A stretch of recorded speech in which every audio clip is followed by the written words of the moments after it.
Hola, buenas tardes. Damos inicio a la charla del 24, a la charla número 24 del martes 19 de octubre.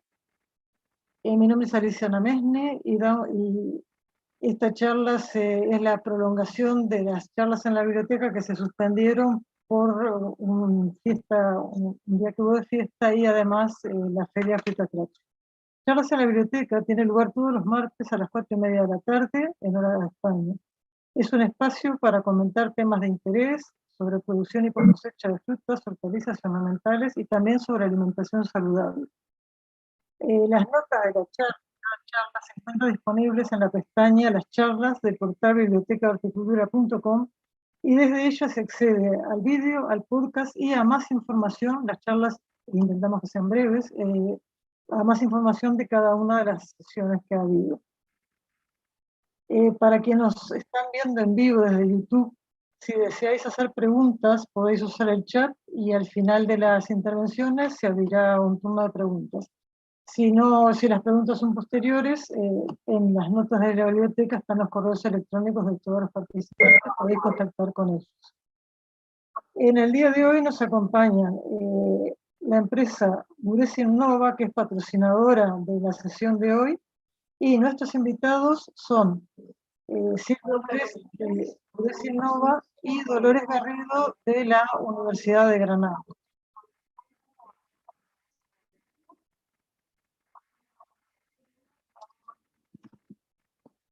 Vamos a hacer un pequeño cambio en relación al orden en que aparece en la pantalla. Veis que aparece Silvia primero y Dolores Garrido después. Como Dolores Garrido es profesora y tiene una clase a las 6 de la tarde, le vamos a dar a ella la posibilidad de que nos comente antes qué es lo que hace su grupo de investigación en poscosecha en la Universidad de Granada.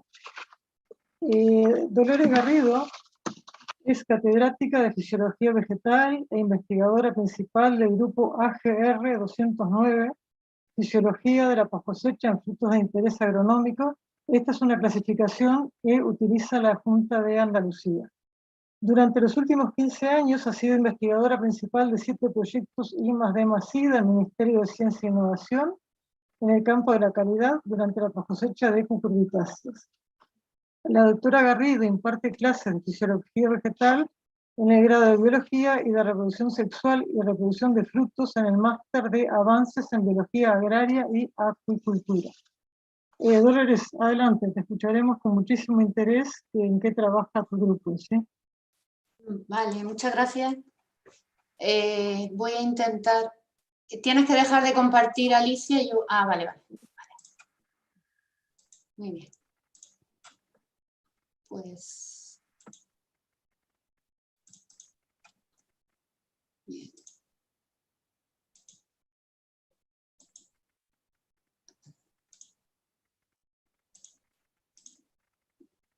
Un momentito que... No sé si no me deja presentar. Un momento que no sé qué problema hay aquí.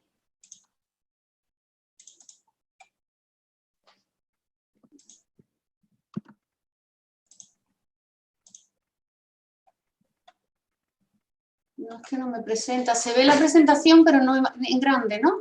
Lo estamos viendo, pero no la... Eso es, que no lo entiendo. Voy a volver a dejar de compartir, lo siento. Sin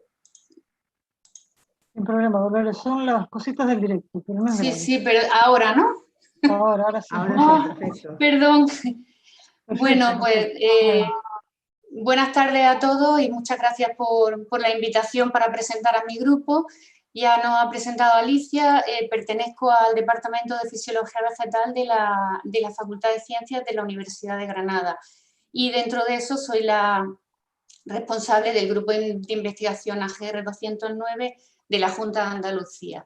Llevamos bastante tiempo trabajando en el problema, en mi grupo, el problema de los daños por frío para mejorar la calidad del fruto de post cosecha, y el fruto en el que trabajamos es el calabacín, Cucurbita pepo, morfotipo zucchini, que es un fruto que es bastante importante en producción y en valor económico en Andalucía y en concreto en la provincia de Almería. colaboramos con un grupo de investigación de la provincia de la Universidad de Almería en genética con el doctor Manuel Jamilena y juntos pues estamos trabajando en este proyecto. El fruto de calabacín, recuerdo que es un fruto que se recolecta inmaduro, tiene origen subtropical y una vez recolectado lo normal es que previo a su comercialización o después de su comercialización durante su transporte se suele almacenar en frío y debido a su origen subtropical pues muchas veces algunos de los frutos sufren lo que se llaman daños por frío, que son alteraciones que sufren estos frutos cuando se conservan a bajas temperaturas, pero por encima del punto de congelación. Aquí vemos un poco cómo lo que ocurre en los frutos, cuando se conservan a estas temperaturas, pues tienen pitting, perforaciones en la superficie del isocarpo, ablandamiento, pérdidas de electrolitos, y entonces nosotros empezamos a interesarnos por este problema intentando buscar soluciones para mitigar estos daños. Lo que hicimos en su inicio fue pues, estudiar una gran cantidad de variedades comerciales que se cosechaban, que se cultivaban en Almería. Hicimos un análisis o un screening muy grande en distintas etapas o en distintas fechas de recolección. Aquí están puestas nada más que 5 variedades, pero bueno, hicimos por lo menos 20 o 25 en esa época. Y lo que queríamos era seleccionar variedades que fueran más resistentes a sufrir daños por frío y más sensibles a sufrir esos daños. Y nos hemos quedado siempre a partir de entonces con estas 2 variedades, Natura y la variedad Sinatra. Son variedades que actualmente muchas de las veces tenemos problemas de conseguirlas porque, bueno, saben que se van cambiando las variedades que les van suministrando a los agricultores, pero bueno, hasta ahora nos hemos quedado con esas variedades porque es verdad que son muy contrastantes con respecto a los daños por frío. Natura es muy resistente y Sinatra muy sensible. ¿Y qué hemos hecho con estas variedades? Pues lo primero fue estudiar un poco qué ocurría a nivel fisiológico, morfológico y a nivel bioquímico con estas alteraciones para poder caracterizar muy bien esos daños. Vemos que hay modificaciones en pared, membrana, el estrés oxidativo se induce cuando hay daños por frío, hay cambios a nivel de hormonas y cambios en los metabolitos de estrés. Y una vez que teníamos esas variedades contrastantes, pues lo que hemos iniciado a lo largo de estos años son distintos abordajes para seleccionar marcadores que nos puedan indicar qué variedades son más o menos resistentes a esos daños. Para ello hemos hecho estudios fisiológicos, tratamientos post cosecha para ver cómo lo podíamos mitigar esos daños y también hemos hecho estudios en más profundidad de transcriptómica y metabolómica. Y actualmente estamos trabajando en conseguir un buen sistema de cultivo in vitro y transformación para poder utilizar la información que tenemos en transcriptómica y metabolómica en el fruto o en la planta de calabacín. A su vez, el grupo de Almería trabaja en mejora, seleccionando, tienen una colección muy grande de mutantes de cucurbita pepo, y mediante el uso de estos mutantes están intentando seleccionar algunas plantas que tengan alterados pues, algunos de los niveles de los marcadores que nosotros mediante estudios fisiológicos detectamos. Mediante el estudio de estas 2 variedades contrastantes hemos estudiado muchos cambios fisiológicos y bioquímicos, pues sobre todo las alteraciones oxidativas. También hemos visto que los azúcares estaban implicados en la tolerancia, que muy importante lo que hemos visto es que la hormona, el ácido físico parece que está muy implicada en la tolerancia al frío y estamos continuando con estos estudios, pero hemos hecho una serie de estudios de distintos metabolitos que estén relacionados con esos cambios mediante el contraste entre la variedad tolerante y la variedad sensible. Otra de las cosas que hemos iniciado es tratamientos post cosecha, una vez que tenemos los frutos recolectados, que pudieran mejorar esos daños por frío. Y aquí tienen ustedes algunos de los tratamientos, en rojo los que hemos visto que aumentan esos daños y en negro los que disminuyen. Nosotros nos quedamos sobre todo con el tratamiento de preacondicionamiento térmico. Este es un tratamiento que mejora mucho los daños por frío, simplemente sería una bajada de temperatura suave para luego pasarlo a 4 grados, 4 o 5 grados. También el retractilado disminuye los daños, es decir, una envoltoria plástica en los frutos de calabacín disminuirá los daños por frío. Y también uno de los más importantes, como he dicho antes, el del ácido físico. Entonces, nos hemos quedado con estos 3 tratamientos porque realmente los cambios son muy grandes y estamos estudiando qué dispara esa tolerancia al frío mediante el uso de frutos, sobre todo de frutos de la variedad más sensible, tratados con estos tratamientos. Eso es otro de lo que estamos haciendo.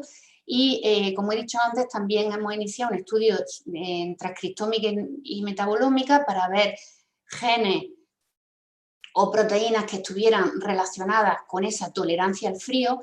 Tenemos muchos de esos genes, hemos contrastado, hemos utilizado la variedad sensible y la variedad tolerante para contrastarla y ver qué genes se disparan.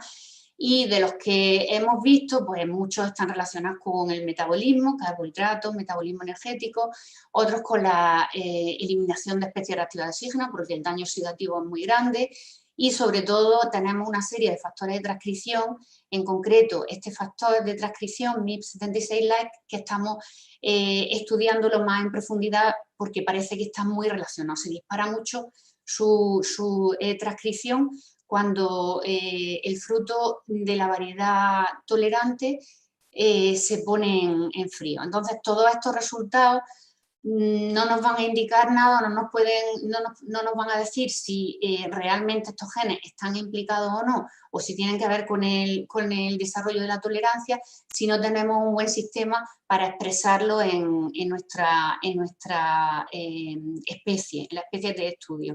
Y para ello, pues también estamos realizando algunos ensayos de cultivo in vitro, estamos poniendo a punto técnicas de cultivo in vitro y regeneración de cucurbita pepo. Tenemos ya unos protocolos que más o menos funcionan bien, y ahora estamos probando también la transformación de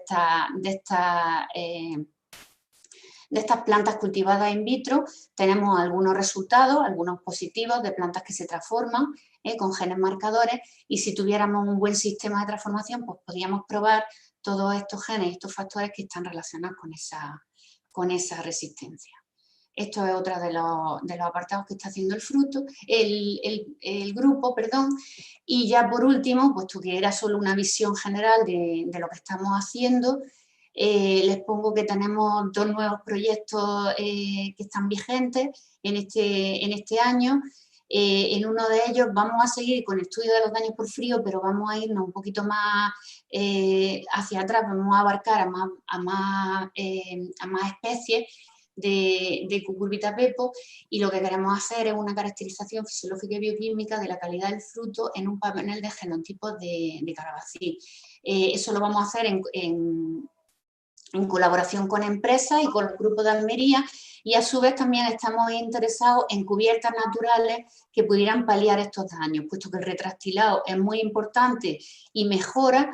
Pues queremos en otro proyecto estudiar las cubiertas naturales y ver si esas cubiertas, junto con otros metabolitos que puedan aportar algún valor añadido, podrían mejorar la calidad.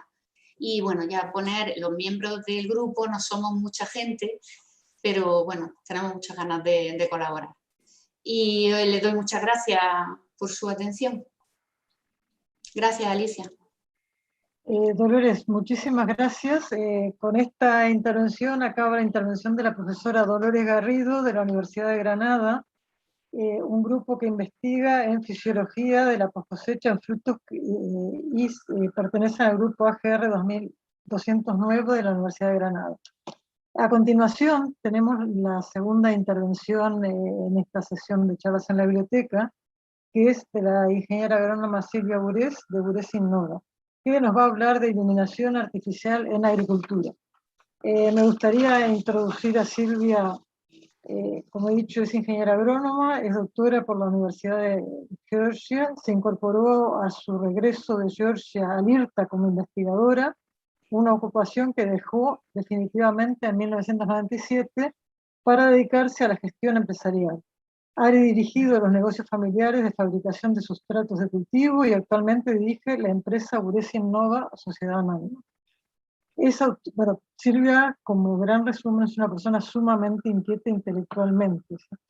Y yéndole detalle, es autora de varios libros, más de 200 artículos científicos y de divulgación, ha presentado más de 150 conferencias y cursos nacionales e internacionales sobre horticultura y jardinería, e introdujo en España algo que ahora estamos habituados, pero en su momento fue novedad, lo que es la palabra y el concepto de jardinería. Cuando ella estaba en Georgia, en Estados Unidos ya existía una preocupación por las técnicas de jardinería con poco consumo de agua y ella introdujo esa palabra.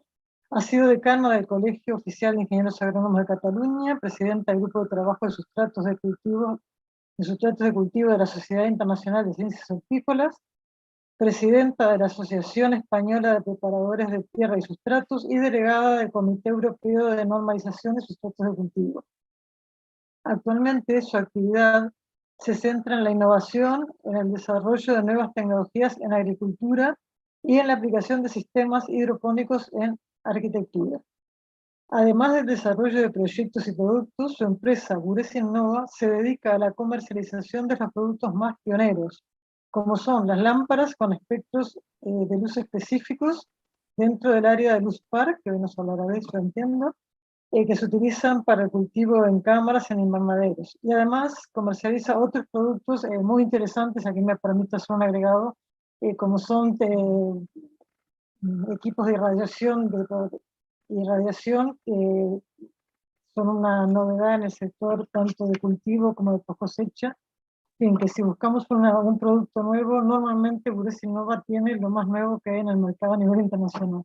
Silvia, adelante y te escuchamos. Muchísimas gracias, Alicia, espero que se me oiga bien. Bueno, gracias por tu presentación. Como tú bien has dicho, lo de mis inquietudes, pues han sido estas inquietudes las que me llevaron hace exactamente 10 años, bueno, dentro de 10 días será exactamente 10 años, a descubrir las lámparas de LED con espectros específicos. Y esto fue en la Feria Hortifer en el 2011 en Holanda, que yo iba buscando lámparas de LED para jardinería interior, de hecho. Y bueno, allí se me abrió un mundo, ¿no? Conocí a esta empresa finlandesa, Valoja, que estaba desarrollando diferentes combinaciones de LEDs y creando diferentes espectros con distintas aplicaciones, y la verdad es que es un mundo apasionante en el que me he puesto de lleno y bueno, ahora os voy a explicar un poco el tema este de iluminación.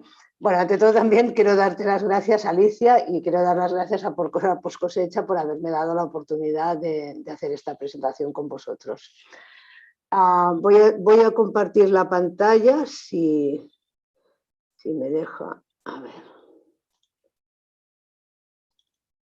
Compartir. Vamos a ver si así. Vale. Aquí está la primera. ¿Se ve bien? ¿Veis la pantalla completa? Me imagino, si nadie se queja, es que se ve bien. En fin, gracias. Bueno, pues os voy a hablar de iluminación artificial en agricultura. He estructurado esta charla en tres apartados. Uno primero de introducción a la luz LED, que pienso que es interesante para ver el contexto en el que nos encontramos. Después una serie de aplicaciones de la iluminación artificial y finalmente pues unas conclusiones. Introducción a la luz LED. Bueno, os tengo que decir que los cultivos desde hace muchos años pues sabemos cómo cultivarlos cuando estamos hablando de cultivo protegido, controlando la temperatura, la humedad, la nutrición, el sustrato, incluso la luz se podía controlar. Vale, se podía controlar bien. Uy, espera, esto no se ve bien. Vale. Se podía controlar el fotoperiodo, se podía controlar la intensidad, se podía controlar la uniformidad, porque había una serie de lámparas que se utilizaban en horticultura, pero hasta la aparición de los LEDs, y realmente la aparición de los LEDs en horticultura, que vino más tarde que la aparición de los LEDs en nuestras casas, pues no se podía controlar el espectro. El hecho de controlar el espectro, ahora lo veremos, nos abre todo un ámbito nuevo de control de los cultivos y de gestión de los cultivos. Aquí en esta pantalla veis, en el año ya 1972, Macri estudió la respuesta fotosintética de las plantas y se dio cuenta de que había dos picos, uno en el rojo y uno en el azul, que correspondían de absorción de luz, que correspondían a la absorción por parte de las clorofilas. De hecho, si nosotros miramos el espectro de luz solar, que es lo que tenemos aquí a la derecha, es un espectro continuo.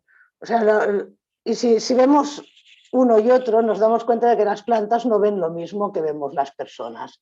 Y aquí abajo tenemos un ejemplo. A ver, vale, aquí abajo tenemos un ejemplo de lo que es el espectro visible. De hecho, sí que las plantas y las personas vemos dentro de este espectro visible, pero la vemos entre comillas, quiero decir, pero las plantas absorben la luz en una serie de frecuencias que no son las mismas que vemos los humanos. Nosotros los humanos, sobre todo, captamos la luz amarilla, la luz verde, la luz roja, y las plantas, pues ahora veremos que tienen diferentes pigmentos que pueden captar diferentes tipos de frecuencias de iluminación. ¿Qué es lo que hace la luz en las plantas? Pues la luz en las plantas básicamente hace la fotosíntesis, que esto lo sabemos desde siempre, pero también las plantas tienen otros pigmentos que no son las clorofilas y que son las que hacen que las plantas tengan respuestas diferentes a diferentes estímulos, ¿no? De hecho, las plantas, como no pueden moverse, pues tienen que captar aquellos estímulos que ven en su entorno, y que esto es básicamente pues, la temperatura, la humedad y la iluminación. Y a partir de aquí responden, pues, por ejemplo, pues, creciendo, creando biomasa, teniendo una morfología más grande, más pequeña, floreciendo, etc. Bueno, los pigmentos que tienen las plantas y que no son son principalmente las clorofilas que vemos aquí, que captan básicamente la luz roja y la luz azul, pero también en las plantas tenemos los fitocromos, que absorben la luz principalmente en el área roja y roja lejana, es decir, que la luz roja lejana es muy importante en el desarrollo de las plantas. Tenemos las fototropinas, que son receptores principalmente de luz azul. Atención que aquí la escala es diferente, aquí se acaba en 500, o sea, estamos en la franja de la luz azul. O los criptocromos, que absorben fotones principalmente de luz ultravioleta, azul y verde. También hay otros pigmentos, de hecho hay muchos pigmentos en las plantas y están descubriendo cada vez nuevos pigmentos que tienen efectos diferentes en las plantas. Para resumir un poco las respuestas que la luz provoca en las plantas, diríamos, y esto es muy resumido, que la luz azul es la encargada de la regulación estomática y que es la que hace que la planta acumule biomasa, o sea, es la que hace que la planta crezca y acumule materia verde, ¿no? La luz ultravioleta también es importante en las plantas y hace que las plantas tengan más tolerancia al estrés. Y además, pues si le damos luz ultravioleta a las plantas crecen más compactas. La luz verde, que normalmente no se tenía en cuenta, también tiene una función importante en las plantas y de hecho las últimas lámparas incorporan una cantidad importante de luz verde porque esta luz hace que las plantas absorban en todos los niveles del dosel vegetal, no solo en la parte exterior, sino también en las partes más abajo del tronco de las ramas. Y la luz roja y la luz roja lejana básicamente controla la floración, porque con la cantidad de luz roja o roja lejana que captan las plantas a través de los pigmentos y la relación entre estos dos tipos de luz, las plantas tienen efectos como, por ejemplo, alargar el tallo o inducir a la floración y a la fructificación. Y esto es importante pues, porque realmente a un agricultor a lo mejor quiere que una planta le dé frutos si está cultivando tomates, pero a otro no le interesará que la planta dé frutos. Si está cultivando lechugas, no le interesa que la lechuga empiece a hacer flores y semillas. Bueno, cuando se desarrollaron las primeras lámparas en horticultura, se utilizaron principalmente pues, las lámparas que se habían desarrollado para los humanos. O sea, no había lámparas específicas o había muy pocas lámparas específicas para cultivo. También es porque no había la posibilidad de combinar diferentes longitudes de onda en una misma lámpara para obtener un espectro adecuado. Entonces las lámparas de sodio, que son estas las HPS, que se utilizan mucho en invernaderos y que todavía se utilizan, tienen principalmente luz amarilla y roja.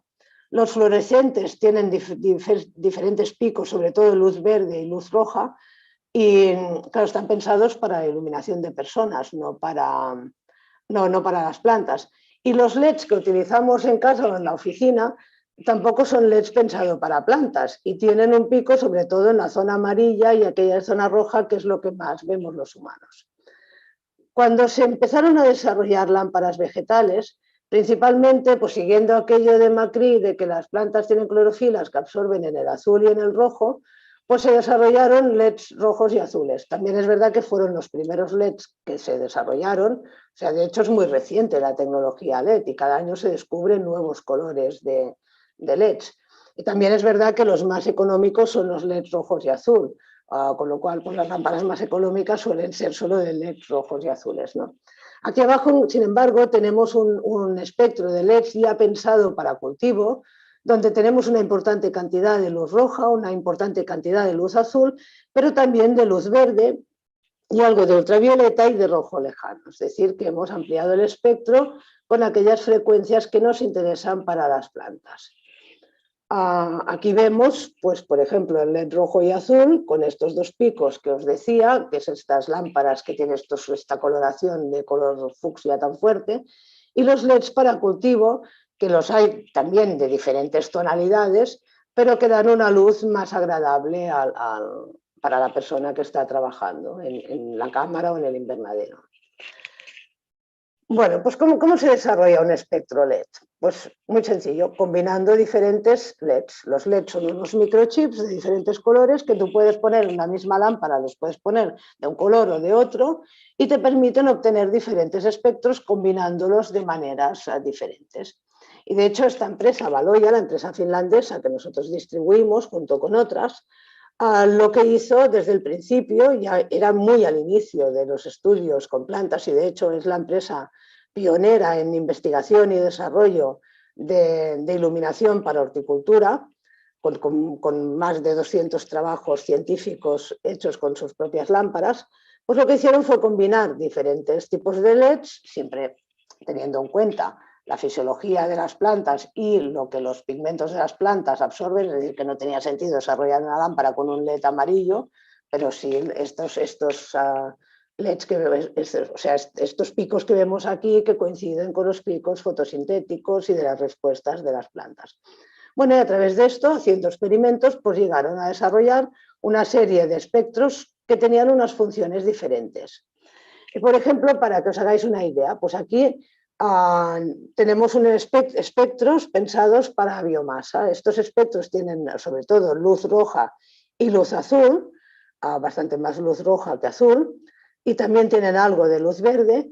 Y vemos, por ejemplo, aquí a la izquierda unas plantas de lechuga y tomate cultivadas con luz LED adaptada a la fotosíntesis frente a una luminaria LED estándar que es la que podríamos tener en el comedor de nuestra casa.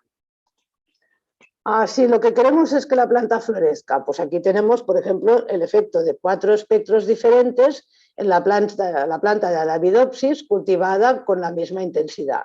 Y vemos que en un caso hay un espectro que nos da, bueno, hay 2 espectros que nos dan floración y hay espectros que inhiben la floración. Y estos espectros de floración los vemos aquí. De hecho, en lo que se basan es en la relación entre el rojo y el rojo lejano. Incluso la floración se puede inducir en fase de semillero. Aquí vemos unas plántulas de tomate con diferentes espectros. Este último de aquí es el de lámparas de sodio y vemos que según el espectro que se utiliza, no es lo mismo lo que está arriba y lo que está abajo. Lo siento porque la foto no coincide con la gráfica. Porque, por ejemplo, el AP9, este de aquí, que es la más pequeña, es el que es más pequeño también aquí arriba. Pero bueno, con un espectro de floración pues logramos inducir en fase de semillero a botones florales que después se traducirán en una mayor cosecha. Es decir, que gestionando el espectro podemos tener una cosecha mayor. Por ejemplo, en el caso de los frutos, en el caso de las fresas, aquí tenemos una fresa cultivada con LEDs rojos y azules y aquí una cultivada con un espectro de floración y fructificación de Valoya. La producción total fue de un 14% más con el espectro de floración y un 15% más fresas de primera clase con este espectro de floración y fructificación.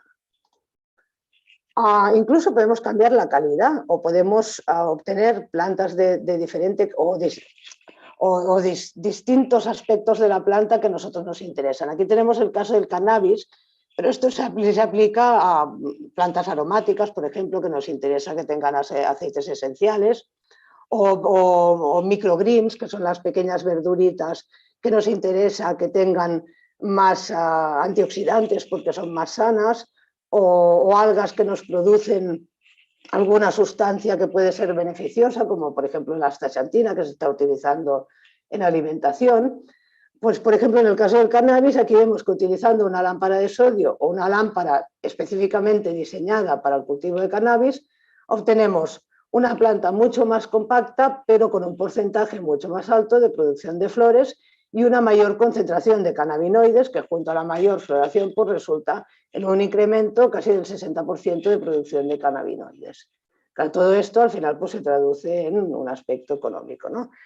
Es decir, que con luz LED podemos obtener los caracteres que deseamos en las plantas y mejorar la calidad de los cultivos y su valor de mercado, que en definitiva es lo que nos interesa. Y eso se aplica a todos los cultivos.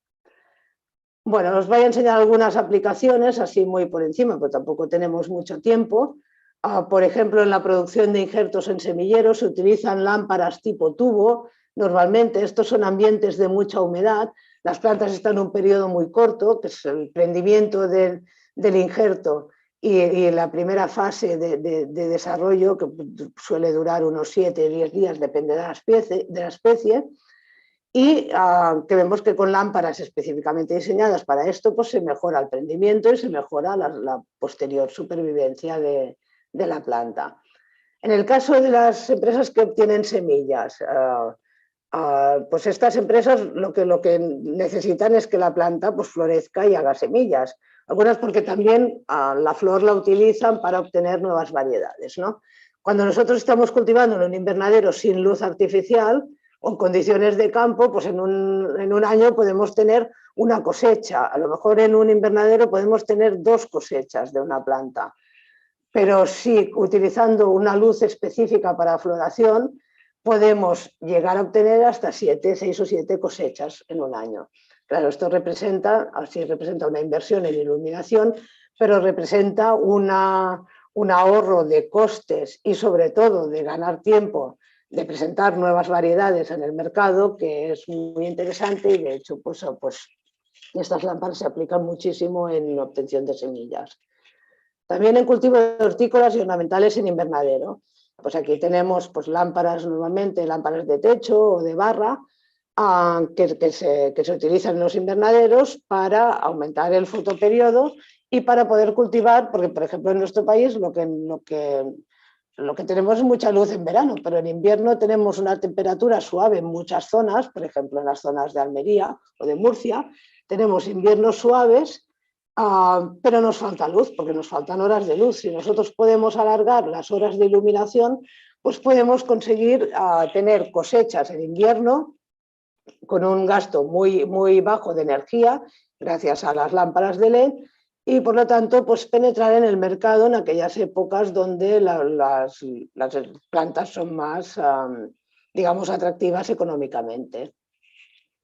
En cuanto al cannabis medicinal, pues lo que os he comentado antes, pues se utilizan lámparas de techo normalmente, aptas para condiciones de invernadero, y también se cultivan en cámaras dependiendo de la fase del cultivo. En el caso del cultivo in vitro, pues lo mismo, se utilizan tubos y esto pues se utiliza para mejorar la formación del callo, el enraizamiento de las plantas y después también para mejorar su adaptación posteriormente al cultivo en invernadero. En el caso del vertical farming con microgreens, aquí se abre un mercado muy importante en iluminación. Esto consiste pues, básicamente en cultivar en vertical, ¿no? En estantes, y tengo que decir pues, que está creciendo mucho este sector. Aquí vemos, por ejemplo, cultivos de microgreens con lámparas y las lámparas de espectros específicos nos permiten tener en muy pocos días, en 2, 3, 4 días, nos permite tener plantas que se pueden comercializar. En investigación, obviamente, también se utilizan estas lámparas para diferentes ensayos, obviamente. También para cultivo de algas, es decir, que hay muchísimas aplicaciones para obtener biomasa o para obtener productos específicos, por ejemplo, las astaxantinas que se obtienen de algas, con luz específica para las diferentes fases del cultivo de las algas. Y bueno, y finalmente pues también presentaros que en Innova tenemos otros productos. Uno de ellos es lo que os comentaba Alicia, de la desinfección de agua y aire mediante luz ultravioleta.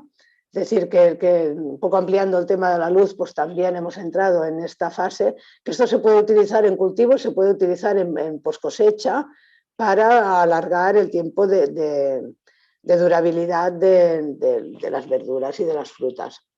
También tenemos espectrómetros para medir la luz, porque no sirve un luxómetro cualquiera, necesitamos un aparato específico para medir el espectro y la iluminación que las plantas necesitan, y también aparatos de ultrasonidos para eliminar el biofilm que provoca la obturación de tuberías. Bueno, para concluir, unas conclusiones muy rápidas que ya os he apuntado, pero que vuelvo a repetir porque pienso que es lo más importante, que combinando diferentes LEDs podemos obtener espectros diferentes, que los distintos espectros actúan sobre los cultivos resultando en productos distintos, y que con la luz LED podemos obtener los caracteres que deseamos en las plantas y mejorar la calidad de los cultivos y su valor de mercado. Y con eso concluyo mi presentación y agradezco que me hayáis escuchado, y bueno, si tenéis alguna pregunta, pues obviamente pues ahora ya pasamos a la siguiente fase, ¿no? Sí, acabamos de escuchar la ponencia de Silvia Burés, interesantísima Silvia, tanto la parte que has hablado de los efectos de la luz como los otros productos que representas, ¿sí? Como aquí hacemos una combinación de información de cultivo y de post cosecha y tenemos a Dolores Garrido, creo que todo el tema de ultravioleta también es muy interesante, ¿no? A la hora de desinfección, tanto como es en producción como en post cosecha. Gracias por las pinceladas, y un día dedicaremos un poco más de tiempo a eso. Voy a compartir, si nos esperáis un momentito, voy a compartir la pantalla nuestra para contaros las informaciones que elegimos para hoy. Va a empezar nuestra compañera Paula Navarro, que se ocupa del portal coharvest.biz y que ha seleccionado la información para nosotros.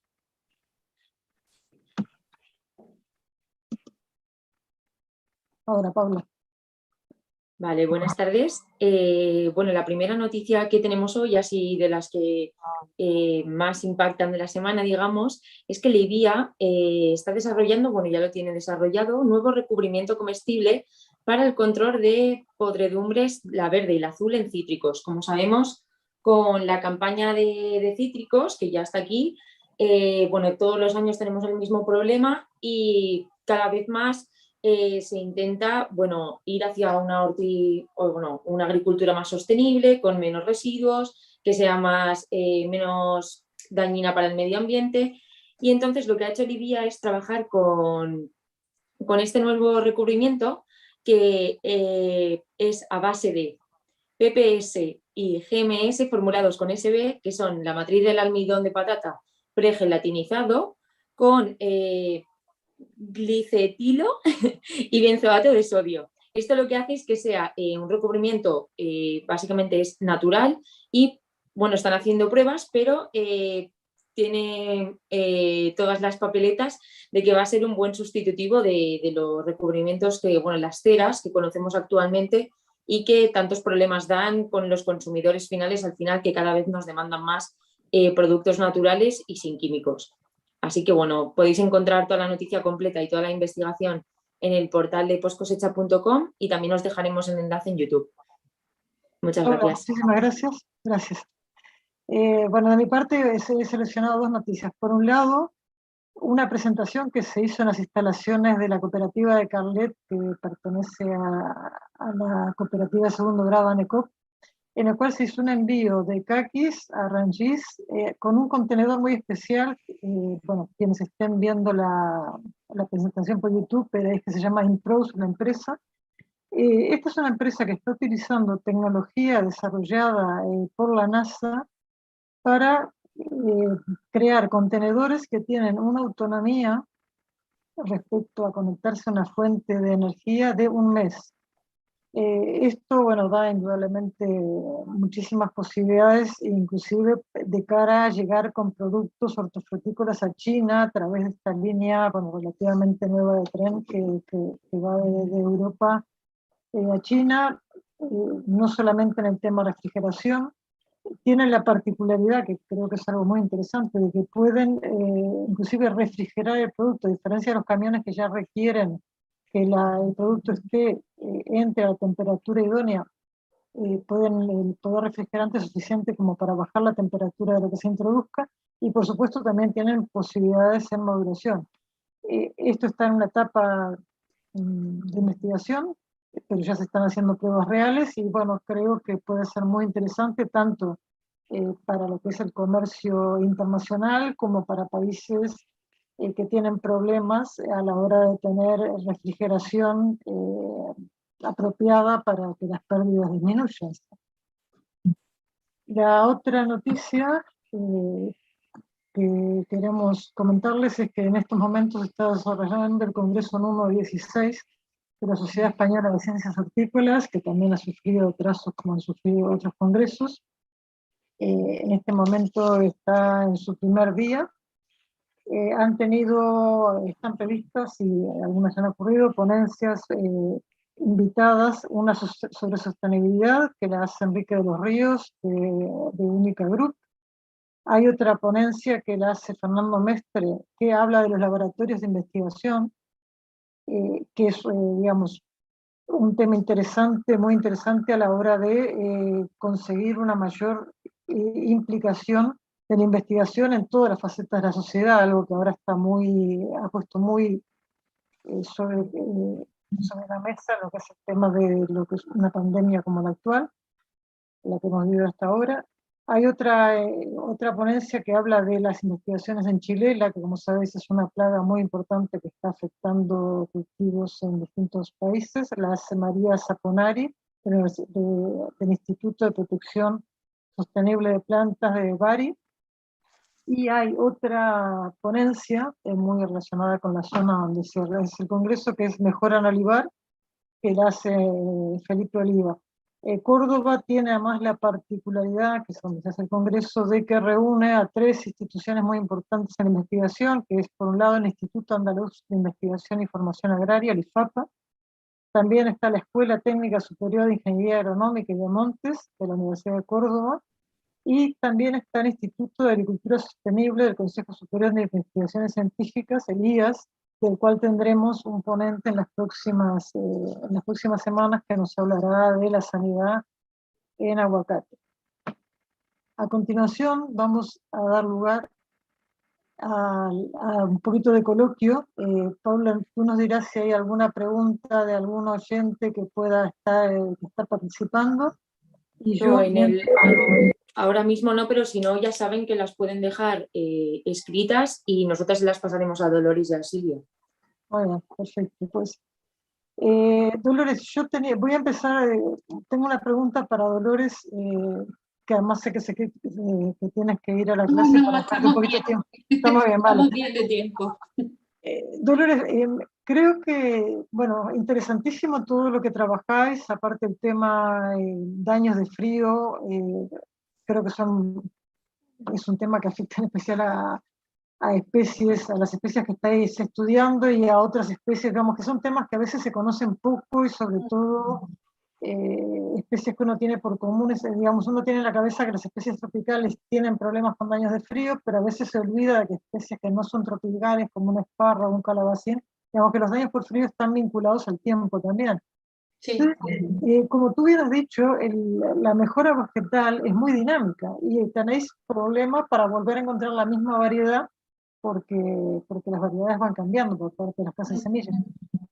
Entonces, En el marco de lo que estáis haciendo, ¿vosotros podéis determinar algún tipo de marcador o algo que a la hora de hacer la selección genética pueda predecir qué tipo de comportamiento tendrá una variedad nueva, ¿sí? De cara, por ejemplo, a bueno, esas características que estudiáis vosotros de sensibilidad al frío o al frío? Eso es un poco la finalidad de lo que nosotros estamos haciendo, porque sí que hemos visto algunos marcadores tipo, por ejemplo, nosotros sí estamos relacionando mucho el ácido físico con la resistencia y de hecho hemos hecho cruces. Esto es un trabajo que está ahora mismo, el año pasado lo tuvimos que dejar y ahora lo hemos retomado, cruces entre la variedad resistente y sensible, y estamos viendo qué pasa con la descendencia y si la descendencia más resistente también lleva asociada esos marcadores. Entonces parece que esta hormona sí que está bastante implicada. Y luego allí en Almería con la colección de mutantes sí que están intentando seleccionar mutantes que tienen alteradas, por ejemplo, el ácido físico, que es uno de ellos, o algún marcador que hemos visto también, este factor de transcripción que tenemos relacionado, para ver si eso nos puede dar información. Pero ahora mismo no tenemos nada, concretamente no tenemos un marcador como para decir a una empresa esta variedad es más resistente, pero sí que estamos trabajando en ello, sí. Eso es una de las finalidades del proyecto. Sí, sí, pero creo que de cara a una empresa de semillas puede ser interesantísimo. En fin, un tema en el cual me parece que también se ha avanzado, ¿no? Que antes las variedades, la parte de post cosecha se investigaba menos y ahora se investiga más y, Sí. y si se pudieran exportar calabacines a China, imagínate, es un viaje más o menos largo. Bueno, es la broma. Si hay, Paula, ¿tú tienes alguna pregunta, algo más? O Silvia, si tú tienes alguna pregunta en relación a Dolores, y si no, sí, pasamos. hay una pregunta en el chat, ¿Sí? ¿vale? Que va para Silvia, creo. A ver, Pablo Cortés dice, ¿qué cultivos son los más interesantes en Almería para suplementar con LEDs? ¿Hay alguna publicación o referencia donde se pueda consultar la necesidad de ley suplementarios para diferentes cultivos? A ver, normalmente, bueno, publicación de referencia, Alicia te os explicará, ¿no? Que tenemos una colgada en post cosecha sobre iluminación artificial y que hicimos junto con la Universidad de Almería y Baloya, con Miguel Urrestarazo y con Estina Cotiranta de Baloya. A ver, nosotros lo que hacemos es hacer asesoramiento. Cuando alguien nos pregunta, son temas que no suelen estar publicados digamos, por cultivo, sino que cuando nos viene alguien como este señor y nos dice, pues mira, yo te quiero hacer cultivo de tomate, lo que sea, pues nosotros gratuitamente le asesoramos sobre qué iluminación necesita. Obviamente, a los cultivos que tienen poco margen, es muy difícil llegar a invertir en iluminación de LED. O sea, aquí sí que uno tiene que hacer un balance entre el coste y beneficio, ¿no? Y ver el coste del mercado. Obviamente, si nos estamos quejando, se están quejando los agricultores de que a veces están vendiendo por debajo del precio de coste, pues no le podemos añadir otro coste al cultivo, es decir, que es difícil, ¿no? Pero sí que hay cultivos de mayor valor añadido que sí que obviamente con las lámparas de LED, pues primero que obtienes cosechas fuera de época y después que puedes obtener pues, una producción muchísimo más alta. Al final, pues si aumentas la productividad también estás aumentando digamos, el ingreso por unidad de superficie, ¿no? O sea, es esto, pues cualquier cosa que se ponga en contacto con nosotros y estaremos encantados de hablar con él. Perfecto. Yo tenía otra pregunta, Silvia, y ahora con todo el tema este de todo lo que está viendo la crisis eléctrica, digamos, ¿cómo está la cosa? Bueno, a ver, por suerte las lámparas de LED gastan menos que las lámparas de sodio, con lo cual ahí tenemos una ventaja. yo pienso que todos los sectores van a sufrir en los próximos años la subida de la electricidad.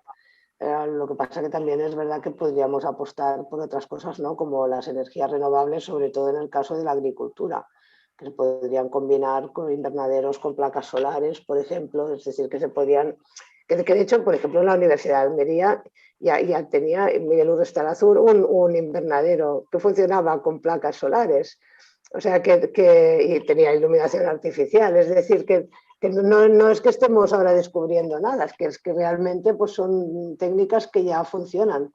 Lo que pasa es que mientras la electricidad es barata y abrimos el interruptor y se enciende la bombilla, pues no nos preocupamos. Pero realmente yo pienso que sí, vamos a sufrir una crisis energética en los próximos tiempos. Pero bueno, ya lo que venga, iremos adelante con lo que sea. Pensamos que tenemos un producto que es bueno en este sentido y además con la ventaja de poder, bueno, pues se está invirtiendo mucho en temas de vertical farming y esto, en sistemas cerrados, en cámaras cerradas, donde el consumo energético también es más bajo. O sea que bueno, yo pienso que veremos muchos cambios en los próximos años. Silvia, yo quería preguntarte que nos comentaras, estoy totalmente de acuerdo contigo, que está habiendo un nivel de tecnificación que a veces no es el que, digamos, más allá de lo que se espera, porque parece que producir en el sur de Europa es más fácil, entonces eso lleva a que a veces se invierta menos, pero ¿cuál es tu percepción con todas estas tecnologías?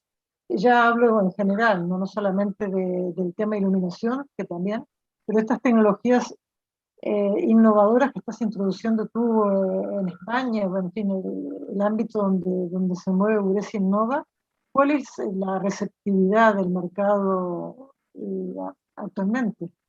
Yo pienso que es como todo, que hay personas que funcionan a diferentes velocidades, ¿no? Y mientras uno se está planteando si a lo mejor pues, le pongo una luz o no sé qué, el otro ya viene de vuelta, ¿no?